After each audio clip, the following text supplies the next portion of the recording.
My name is Raymond Shook. This is May 4th, 2024. This is our FTH 202 Module 2 assignment. Instructor's name is Scott Parr. We'll be going over the cycle of operations and the disassembly of the Taurus 856 revolver. We're going to start. Workstation is clear of ammunition. The only thing I have on the table is my dummy rounds. We're going to ensure that our firearm is empty and clear. We're going to visually and physically inspect to ensure that the chamber is empty. I'll show it on camera. Chamber's empty.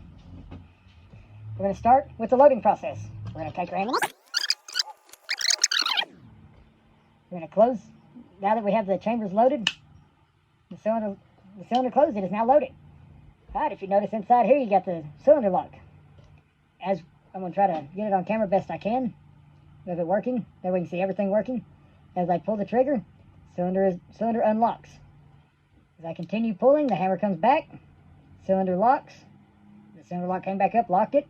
The hammer is now cocked. As I continue to pull the trigger, it fires. And as the cylinder rotated and lined up with the barrel, the chamber got lined up, which is the chambering process.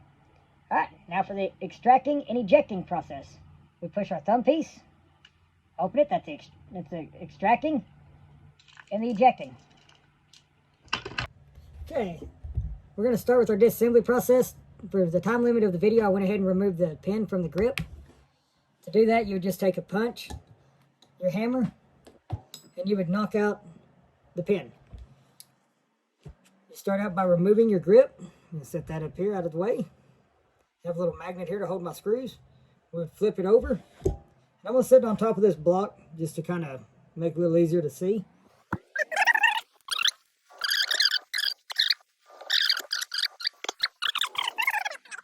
Lose it. Okay, to take off the side plate.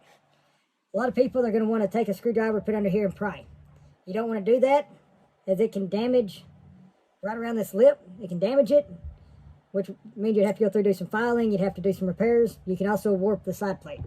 To do it, you can either use a nylon or plastic or rubber, or you can use a piece of wood, such as your hammer handle. I prefer the piece of wood, and the way you do this, you're going to take it, give it some good smacks, side plate will come right off. We'll set that up here out of the way. Alright, we get inside. We have our mainspring, our trigger spring. We have our hammer. Let me grab my punch. We have our transfer bar. We have our cylinder release, our cylinder lock. We have our double action sear, our firing pin, and our hammer. As I go through, I'll kind of explain what each one of these does in the cycle of operations. We're going to start. I have some paper clips here for the two spring assemblies. We're going to cock the hammer back. I'm going to go ahead and put, I have this one shaped to go right inside of there. We release the hammer. That lets us just lift it up out of the way. Kind of gives us a little grip. Now, we're going to do the same thing with the trigger. I have one designed just for it. Once again, a little grip on here. Set our paper clip through. Alright, now we'll release our trigger and hammer again, which frees that one up. We'll set these up here next to this. Alright, now we're down to the inside.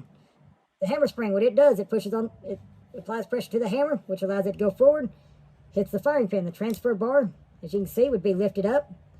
As the hammer goes forward, it hits that, or hits transfer bar, which hits the firing pin, which then hits around, which causes the firing. The hammer comes back, it's cocked. The way we want this right here, for ease of getting out, not fully all the way to the rear, cocked. Right there. You can see, here's the double action sear. That works on the back of the trigger for the double action mode.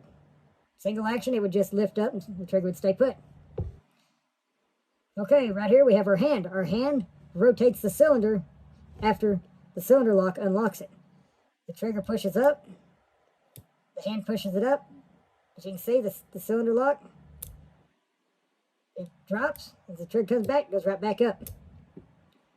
Transfer bar moves up into position. It stays put until you pull the trigger and it releases. All right, from here, we're going to take our hand. You got to be very careful. There's a spring and a detent, which luckily they popped out and they hit my hand where it was sitting. Okay, you have the hand detent, and the hand detent spring. I'll set them here. From here, we remove our trigger. We have our trigger right here. Once again, that's used in the cocking, and that's in the firing and hammering cocking position. The hammer works in either way as well. All right. We have our transfer bar right here. Transfer bar is what allows the hammer to hit the firing pin. While we're at this point, we're going to go ahead and take the firing pin out. Have a pair of needle nose pliers. There's a little pin right here. You want to push in on your firing pin. Just grip that little pin. It comes out. We're going to set it here. And then out comes your firing pin and firing pin spring. Well, okay. All right. We have your firing pin and your firing pin spring. Now, we can open this up, press our thumb piece, pop the cylinder out, pull on the yoke, cylinder comes right out. Okay, while we are right here, while we have it this way, we're going to unscrew the thumb piece screw, which then removes the thumb piece. You can see we have the thumb piece and thumb piece screw. Now flip it over. You have your bolt and bolt spring. To get the spring out, I like to use a little screwdriver, put my thumb over the top, and just gently pry up. Okay, we have our spring, our bolt spring. We've set it to the side. Slide our bolt back, lift it out. We have our bolt, and the bolt pushes right here, which releases the cylinder. All right, from here we can take the bolt catch out, or the bolt lock. This one can be kind of a challenge to get down where we need it. I then like to use a pair of needle nose pliers. Try and get it in here. Well, I can't do it on this one, not enough room. So what we're going to do, use a screwdriver, lift up, and our bolt lock is out. The bolt lock, it has this little hook that sets in the grooves. In the unlocking stage, the trigger lifts it out of the way, or the hammer, whether you use it double action or single action, and then it sets back down in there to lock. You got your ejector rod, which pushes the rounds out of the cylinder. Our firearm is now disassembled and stripped.